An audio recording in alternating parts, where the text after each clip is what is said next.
তো এটা হচ্ছে SLB'র MZ8, একটা 8 চ্যানেলের ভালো মিক্সচার। তো এটার মধ্যে ডিএসপি আছে, ডিএসপি মানে রিভার্ব আছে, এটার মধ্যে ডিলে রিভার্ব আছে। তো এটার মধ্যে রেকর্ডিং অপশনও আছে, কিন্তু এটা কাস্টমার নিয়ে আসে এই ফেদারগুলোর প্রবলেম, সাউন্ড কম হয়, ওটাতে হয় কোনো সময় জোরে হয়, কোনো সময় কম হয়, আর রাইট চ্যানেলটা অটোমেটিক সাউন্ড হয়। তো এটার মধ্যে আমি যা খুলে দেখলাম, এটা আগে যেখান থেকে রিপেয়ার হয়েছে সেখানে কি করেছে দেখুন, একটা স্টুডিও মাস্টার কোম্পানি মানে অন্য কোম্পানির পাওয়ার সাপ্লাই এখানে লাগিয়ে দিয়েছে। এই যে 7805 দিয়ে এটা 5 ভোল্ট সাপ্লাই করেছে ডিএসপি চালানোর জন্য, তার জন্য ডিএসপিটা পুরো খারাপ হয়ে গেছে। এই ডিএসপি সিস্টেমটা পুরো খারাপ হয়েছে, রিভার্ব এটা কাজ করে না।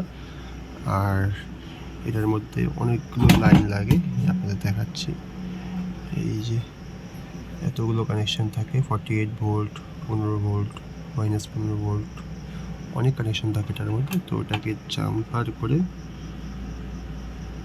জাস্ট 15 ভোল্টের লাইনটা আর 48 ভোল্টের লাইনটা কেটে দিয়েছে। তার জন্য এটা মিক্সচারের মধ্যে মেন প্রবলেম হয়েছে, ডিএসপি উড়ে গিয়েছে, ডিএসপি কাজ করে না, আর 48 ভোল্টও চলে না। তো আমি এটা কাস্টমারকে রিটার্ন করে দেবো, এটা আমি আর রিপেয়ার করবো না, কারণ অনেক প্রবলেম আছে এটার মধ্যে।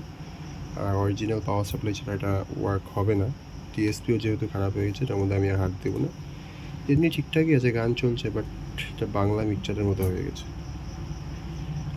তো এটা আমি আর কাজ করবো না, এটার মধ্যে খরচা করে বেকার হয়ে যাবে। টাটা।